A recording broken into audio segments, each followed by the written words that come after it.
আসসালামু আলাইকুম রহমতুল্লাহি ওয়া বারাকাতুহু। প্রিয় বন্ধুগণ, আমি চাই আমার বাংলাদেশের মধ্যেও এমনভাবে কালেমার পতাকা উড়ুক যেন ঘরে ঘরে মানুষে কালেমার পতাকা উড়ায়। যেমনিকভাবে উদাহরণ, নবীর দেশের মধ্যে প্রত্যেকটা বাড়ির মধ্যে ঘরে ঘরে কালেমার পতাকা আছে। আমার বাংলাদেশেও যদি এভাবেই কালেমার পতাকা ঘরে ঘরে উঠতো তাহলেই আমাদের অনেক শান্তি হতো। প্রিয় ভাই, দেখেন এই কালেমার পতাকা কতটুক দাম। যে ব্যক্তি একবার মৃত্যুবরণ করবে তার জন্য একবারই মৃত্যুবরণ, এবং সেই ব্যক্তি মৃত্যুবরণের আগে যদি কালেমা পড়ে তার জন্য জাহান্নাম হারাম হয়ে যায়।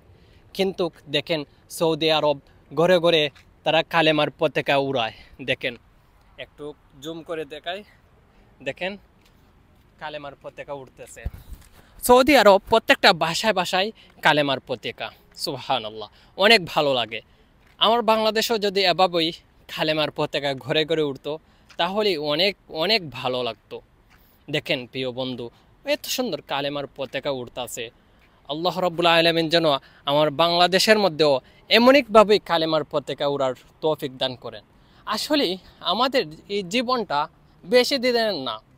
একজন সৌদি, আমি সৌদি আরব আছি, একজন সৌদি সেই ব্যক্তি রুমের মধ্যে আসলো সর্বপ্রথম। হ্যাঁ, আসার বাদে আমি লক্ষ্য করে দেখলাম কোরআন শরীফ নিয়ে প্রবেশ করতেছে। আমি তাকে বললাম, সর্বপ্রথম আপনি কোরআন শরীফ কেন রুমের মধ্যে প্রবেশ করাইছেন? ওই সেই সৌদি বলতেছে, দুনিয়া মাফি ফায়দা, দুনিয়া কোনো ফায়দা নাই, এই জন্য আমি সর্বপ্রথম আল্লাহ রাব্বুল আলামিনের কিতাব কোরআন শরীফ নিয়ে প্রবেশ করছি। দেখেন তারা কতটুক মহব্বত করে। এই মহব্বত আমরা প্রত্যেকটা মানুষ করতে হবে।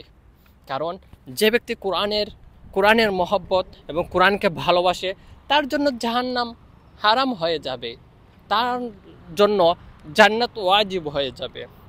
এই জন্য সর্বদাই প্রেমিককে ভালোবাসবেন না, কারণ তারা ধোঁকা দেয়। হ্যাঁ, কোরআনকে ভালোবাসেন, দেখবেন আল্লাহ রাব্বুল আলামিন তোমাকে এত শান্তির মধ্যে রাখবেন, সুবহানাল্লাহ, বলে কোনো বোঝানোর যাবে না। এই জন্য সর্বদাই কোরআনকে ভালোবাসেন, তাহলে তোমার জীবন সফলের দিকে এগিয়ে যাবে। শুধু সফল না, দুনিয়াতেও সফল হতে পারবেন এবং আখিরাতেও সফল হতে পারবেন। আমি দোয়া করি আল্লাহ রাব্বুল আলামিন যেন আমাদের সবাইকে কোরআনকে মহব্বত করা এবং ভালোবাসার তৌফিক দান করেন, এবং নবী করিম সাল্লাল্লাহু আলাইহি ওয়াসাল্লামকে ভালোবাসার তৌফিক দান করেন।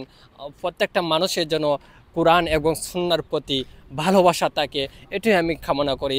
আসসালামু আলাইকুম ওয়া রাহমাতুল্লাহ।